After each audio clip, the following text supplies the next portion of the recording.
त्र्यम्बकं यजामहे सुगन्धिं पुष्टिवर्धनम् उर्वारुकमिव बन्धनम् मृत्योर्मुक्षीयमामृतात्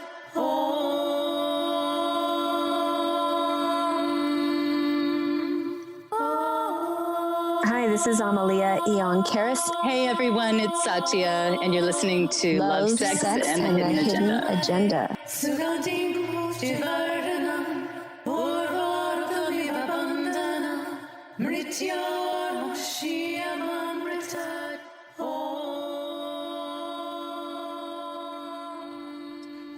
I feel like every relationship I've gotten into is completely synchronistic. Like it's like following these breadcrumbs, and it feels so magical to me.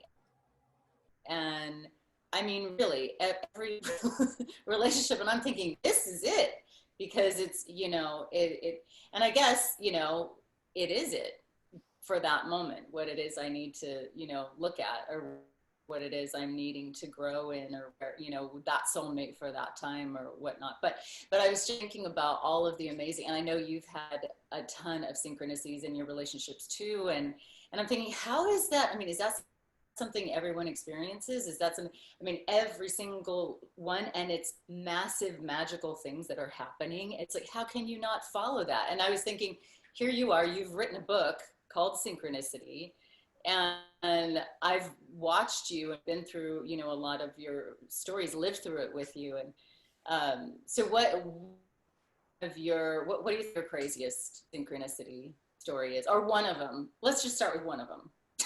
Your choice. Yeah, there's so many. But yeah, I think there's different types of relationship styles, and some of us choose to be on that synchronistic path, and those of us who follow synchronicity in our relationships are here to track energy, and it's like to unlock keys to our life purpose. So one of the every relationship I've been in has a strong, very wild paranormal string of synchronicities. But one that was, I think, kind of the most fantastic, or sort of ties to a lot of what I'm experiencing now, like I'm putting the pieces together now, like 5 years later, was right after my house burned down. I had a miscarriage a few months later. I was in another relationship. I had a miscarriage, and during the miscarriage, I realized, like, okay, this relationship is over and it's dissolving. And I was I had just finished writing the book. I had just published it. It was it was the day I published the book, I found out I was pregnant.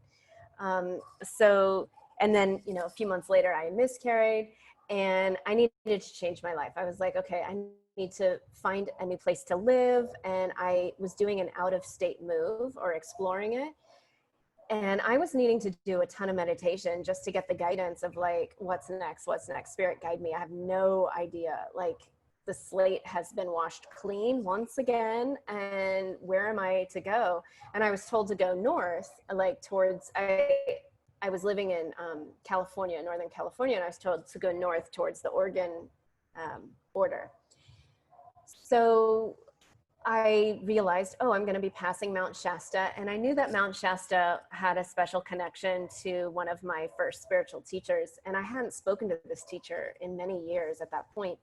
But in the meditation, I heard, you need to contact her and tell her you're crossing the mountain because she needs you to do a ritual there. And I thought, well, that's strange, but okay, I'll ask her. So what a great excuse to reach out to someone I haven't spoken to, one of my old mentors. So I reached out to her. I said, hey, I'm going to be passing Mount Shasta, and I heard in my meditation that I'm to do a ritual for you there. Is there something you need? And she said, wow, thank you.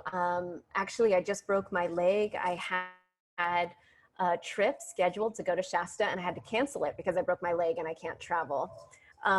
So funny you ask, but yeah, when you get there, call me. I don't know exactly what I need you to do, but yes, I need to connect to the mountain.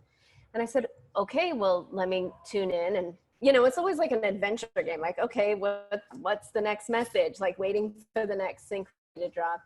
So anyway, the ex-boyfriend who I had the miscarriage with was with me, helping me move. And it was sort of like our conscious closure to our relationship. Like we knew our relationship had come to an end, and this was like sort of our final goodbye in helping me move out of state. So he's getting me settled into my house, and we had like a really beautiful ending, and we went to a hot spring and we're in the pool, and it was sort of like we're savoring these last moments of our relationship, knowing that this is the end and we're saying goodbye.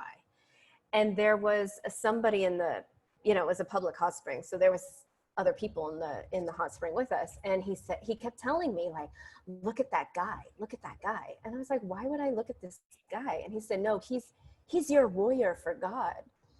And I was like, what is he talking about? And I just look back at him, the guy he's mentioning, and I see a very good looking man kind of meditating alone on the steps of the hot springs, like just sitting there, blonde, long hair, blue eyes, very chiseled physique. And I was like, oh, okay. So my boyfriend at the time was always intimidated by other good looking men. So I was like, okay, what? I'm just going to ignore this. So I ignored it. Okay, so you must be, wait, can I say, I guess I can't say a name, but we call that guy Archangel Michael, because he literally, you guys, looks like Archangel Michael, this guy.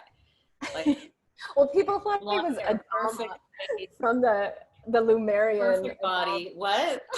Yeah. People in Mount Shasta called him Adama. They thought he was like the Lumerian high priest or something. But yeah, okay, so that guy. And that too. Yeah, so I ignored. We'll call my ex-boyfriend Mr. Fox, because that's what I refer to him in the book. So I ignored Mr. Fox about this guy. Fox and Adama, yeah. So I ignore Mr. Fox, but all night long, the whole night, he kept mentioning Adama. Like he was kind of obsessed by this guy. And honestly, it didn't really register to me that the blonde Adama guy didn't, I was with Mr. Fox, you know, I don't have the capacity to keep all these things going on. Anyway, Mr. Fox left, we split up. We decided to not speak for a month to like really stop our relationship, because we didn't want to be in a long distance relationship. And during that 1 month of silence, I went to an event with a friend of mine locally, the only person I knew in this new town.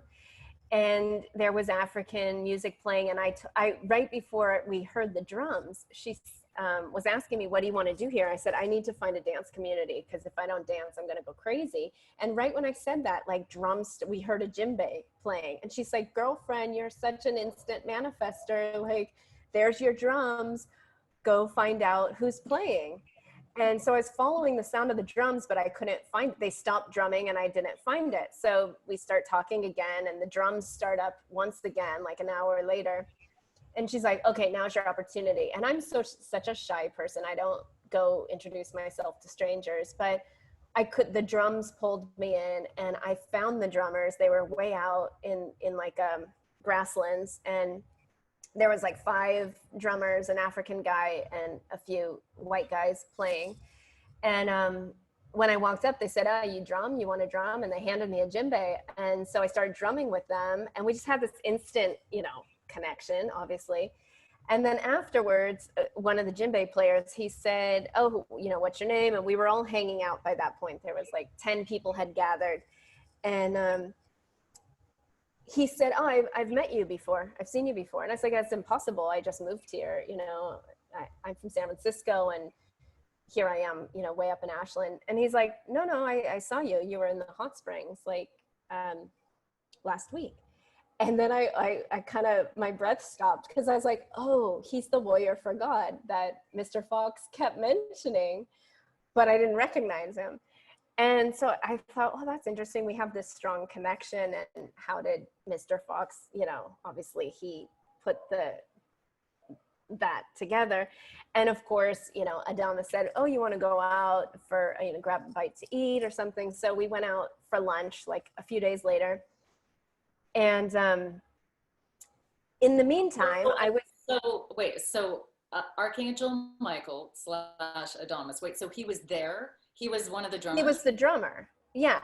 He was the drummer. And he was the drummer. The drumming, went to the drumming, and there he was. And there he was. So then I was like, oh, that's interesting. Because, you know, Mr. Fox wouldn't stop talking about. So of course it was sort of in my head, like, who's this guy?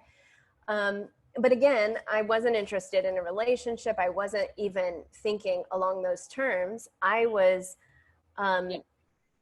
meditating about how I'm going to do this ritual for my teacher. Like the mountain was calling me. And in my meditation, I heard that there was going to be a guide who was going to take me to the place where high activity happens. And once I get to that place, I will know what to do. This was the guidance I heard in my meditation. It was crystal clear. You will meet a guide, he will take you to the place, and you will know what to do. And so I had been communicating with my teacher in Japan, in Mount Fuji, and saying, okay, I'm told that there's somebody, a guide who's gonna take me to a specific place. And she said, great, follow that. So, you know, simultaneously I had met, you know, these drummers, and I wanted to start drumming and dancing with this community, this new community I had moved to, because that's what I do for fun. So I went to go meet the guy for lunch, and he shows up wearing a t-shirt, which is the triangle t-shirt with the flower of life inside. And if you guys know my book, you know, the flower of life is and great Metatron's cube, and the flower of life specifically is the geometry, the sacred geometry that wrote the book. It spoke through me. So I have this special connection to great Metatron and the flower of life. It's like what stitches everything together. It's how I follow synchronicity. So he shows up with this symbol on his shirt, and I just started laughing, like, of course he's wearing that symbol. And we're having lunch and talking about drumming and different things, just getting to know, very casual, friendly lunch. And right when we stood up to leave, he just points to a picture of Mount Shasta on the wall. He just points at it. And I was like, oh, you have a connection to the mountain? He's like, yep. Wow. And he just keeps pointing. And I said, actually, I really need to go there to do something. Do you know the trails? He's like, oh yeah, I grew up around here. I know all the backcountry. And I was like, really? Can you show me where to go? And he said, absolutely. When do you want to go? And I was like, tomorrow. And because I was ready. I was like waiting for the guy. So yeah, he points, and I realize, oh, he's the guide. So I'm not even thinking about romance or anything like that. I'm just thinking, I'm on a mission. I need to go to the mountain. I need someone to take me there. So I said, okay, can we go tomorrow? And then I realized, oh, that probably sounds really forward. He probably thinks I'm trying to date him or something. So I said, oh, I kind of explained. I said, sorry, I'm on this like agenda. I need to find a place, specific place there, and I'm following some guidance and a meditation. And he acted like that was totally normal to him. He's like, oh, okay, no problem. And I said, okay, maybe we should go in 2 days, because I wanted to kind of not let him get the wrong idea about me, right? So I waited, I think, 2 days, and then I picked him up and we started driving there. And I thought, well, how am I gonna find out if he knows really the right place? Like, I need to talk to him about ETs and like magic. Let me see how much he knows. So I said to him, have you had any unusual paranormal experiences with the mountain at all? And he's like, oh yeah. And he just sitting there, he's not saying much, you know, he's like, oh yeah. And I said, okay, cool. Is there a specific place on the mountain where you've had these experiences? And he said, yes. And I said, okay, that's the place I want to go. He's like, perfect. And so then we start heading in that direction. And I asked him, you know, what happened to you? And he starts telling me this far out story about how he was camping there with a girlfriend of his, and this huge orb kind of came down and floated right down in front of him. And there was a whole bunch of people camping, and everybody saw it, and it electrified his body, and he just completely freaked out. And his girlfriend was crying and scared and hiding in the tent, and everybody else was sort of oohing and awing. And he had this full-on contact with, you know, a Lemurian being. And I said, okay, he can handle whatever he's already had these experiences. So we get to the area and we start hiking, because from the area where he had this experience, I couldn't see the mountain. And I said, oh, I need to see the mountain. He goes, well, if you want to see the mountain, we got to hike. So we ended up hiking like an hour up to, we were at Castle Lake, and we needed to hike up to Heart Lake. So we're hiking up for an hour, it's hot. And the whole way, my teacher had told me, you know, when you get to the mountain, call me. And I said, well, I don't know if I'm going to have service. It's out in the middle of nowhere. And she's like, well, I don't know what to tell you. Just call me when you get up there. So we're hiking. And I'm looking at my phone the whole time, and I have no service. And finally we get up to this high point, and there's this incredible view. You can see all the volcanoes. Like, I think you can see 5 different volcanoes from that perspective, plus 2 lakes. And it's magical. So we get up there, and I pull my phone out, and it starts ringing, and it's, you know, my teacher at Mount Fuji, and she's FaceTiming me. And I couldn't believe that I had, you know, video, let alone cell service. So I turn on the FaceTime, and she doesn't even say anything. She just says, turn the camera around. So I turned the camera so that she could see the mountain, and she put her camera on Mount Fuji. And the second we did that, some weird energetic thing started happening. And the guy, Adama, who was my guide, he just sort of falls down to the ground and falls asleep. He just like collapses. I mean, he didn't like pass out, but he literally just instantly, I guess he was probably thinking, oh, we might be here for a while. So he laid down, but he literally just fell asleep like within a minute. And I'm sitting there trying to hold the phone, and I could barely stay conscious. And I thought, what is going on? And then she tells me, okay, we're done. I can't hold the phone. It's finished. Thank you. And then later she texted me and told me, you know, she'd been trying to make this connection between these 2 mountains for, you know, 20 years or something. And she was so grateful for me. And she wanted to thank the guy that was with me, because he really assisted in making this happen. So anyway, this magical thing happens, and now my mission is complete. So now I'm thinking, oh, you know, I told this guy also that I needed to like sleep outside, because I needed to sleep on the earth, and I was scared to camp on my own. But I didn't have any interest in him as to me, it was not a date. It was like, he's my guide. And I'm on a mission, and he's there to protect me and make sure a bear doesn't eat me or something. So I brought 2 tents, and I was, you know, and it was that awkward moment where like, now the mission's over, and we're just sitting there like, okay, so I guess we get to know each other now. And we're out in the middle of nowhere, and we're illegally camping because you're not allowed to camp out there. And we start a fire because it was cold, and we're putting logs on the fire, and we're having some food. And I had brought this like, I don't know, mat thing that we were sitting on. And, you know, it's dark, we're looking at the stars, and I'm thinking, okay, maybe we're gonna have some sort of like UFO contact or I was waiting for like something to happen. But anyway, we're eating, and we hear somebody walking up to the camp. And my first thought is, oh, it's the police. But then the footsteps were really slow and really loud, and it was actually kind of shaking the earth. So then it was like somebody really heavy is stomping up towards us, and they're not saying anything. So now we're both looking at each other like, bear, it's a bear. So I jumped up with the log in my hand, and I was standing there like, okay, there's a bit, because the footsteps, which sounded bipedal, by the way, stopped at the bush right behind our fire. So it's like it walked all the way up to the fire, but it was so pitch black, we couldn't see anything. And I said, well, damned if I'm going to be sitting on the ground when a bear, you know, walks up to us. This is terrifying. So he's just sitting there super relaxed because he's an outdoorsman. He lives in the woods for years, and he's just completely at one with nature.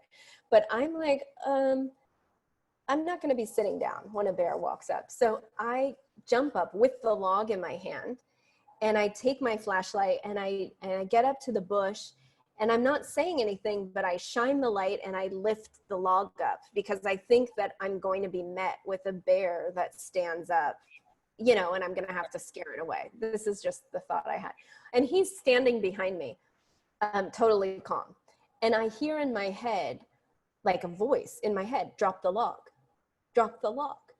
And I lowered my hand, and I kept feeling like it wanting to like toss the log down to the ground, but I couldn't because my physical sense was like, I'm not going to drop the log. Like, I don't know what I'm dealing with on the other side of this bush, but it's something huge. And at that moment, I couldn't drop the log, but my hand relaxed and my arm relaxed, but it felt almost like glue on my palm, like I was clenching the log. And I kept hearing, drop the log, drop the log. And I was like, nope, no, I'm not ready to drop the log. And then all of a sudden, both of us like are standing with our arms to the side, our head arches back, and we're like in this orgasmic, energetic upgrade. That's all I don't know how to explain it. It was just this energy of pure love rushed through our bodies and put us in a state of absolute surrender, like, wow. And our eyes kind of rolled back. And then it stopped. It was like a minute of this frequency. And then it stopped, and I grabbed his arm and I looked at him like, what just happened? And he looked at me and he said, Sasquatch. And I laughed so hard, and I was like, Sasquatch? You mean like Bigfoot? And he's like, yeah. And I laughed, and I'm like, come on, you know, of all, Bigfoot's not real. He's like, yeah, they live here. I was like, what? And then of course I could not sleep the whole night, and he's asleep, and I'm like awake thinking, what was that? My whole body felt different.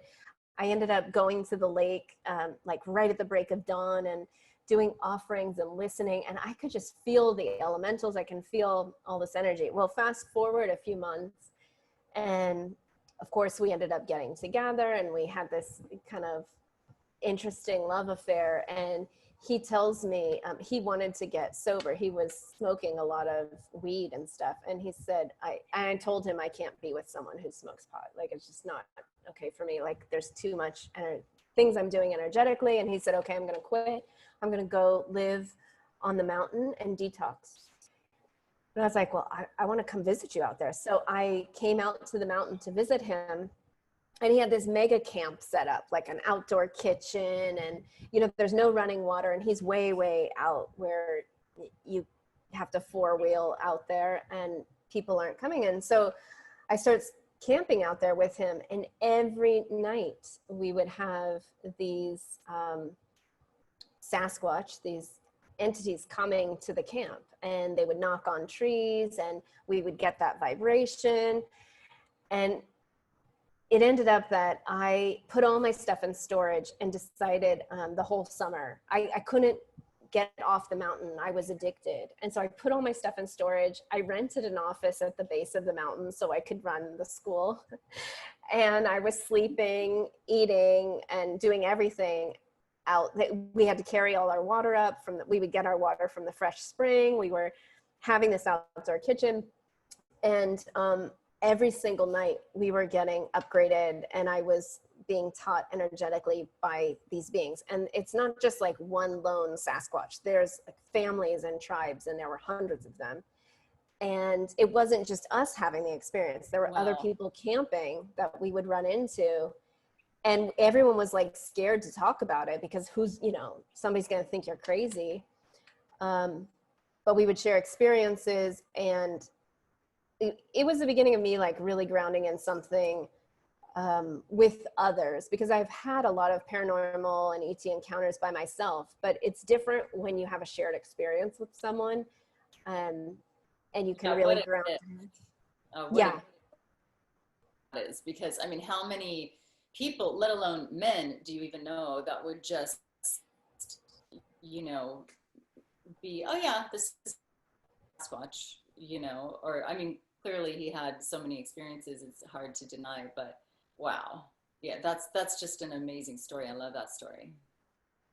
Yeah, and it, you know, it was interesting because it was like, oh, the Sasquatch brought us together. Like, I probably would never have paid attention to him or really been interested in dating him had we not had this paranormal experience, because it was like when we got the love beam and I grabbed onto his arm and looked at him, and it was like they kind of made us fall in love. It was really fascinating. And I think that can be kind of confusing.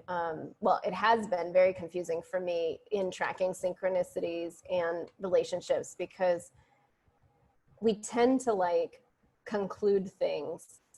Like if we have such a magical experience, it means like it's the one, or it's forever, or it's going to be like this all the time. And, you know, that relationship obviously came to an end. And I had to look back and see it for what it was. And so when I'm tracking strong synchronicities like this in relationships, and I've gone back and looked at all of the relationships I've been in that have had something really paranormal happen, it's always been at a huge growth moment where I'm learning like the next gifts for my mission. And so for those of you listening who are like waiting for synchronicity for your relationships, I think they're different things. I think synchronicity and following synchronicity is what helps you know, create our life purpose and gives us the lessons and the gifts that we need. But having a solid relationship and creating a solid base and creating you know, having the kind of love that you desire in your life, you don't necessarily want it to be one and the same, right? Like I think to really create what I found in creating like a solid relationship is there's different qualities you're looking for. So if you're kind of getting tired of the synchronicity loop in your relationships, maybe you need to shift, you know, the focus of like not looking for that in your relationships and noticing that these are different things. Like synchronicity is guiding you towards your destiny. It's helping you understand your mission and unlock your gifts. It doesn't mean it's the ultimate reality. Like people are seeking for their twin flame. And if you've read my book, you know, I'm like, don't ask for that, please. Like that is asking for karmic lessons that are so intense. So if you're in the path of like needing to find out what you're here to do, yeah, ask for the synchronicity and follow it. But if you're really trying to like create a solid love life for a family or something, you don't need to be following synchronicity. You need to ground into like the qualities of what you need in a relationship.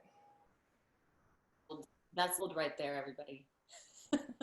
Yeah, thank you guys for listening to my stories. I have lots of stories on synchronicities and relationships, so stay tuned for more of that in the coming episode.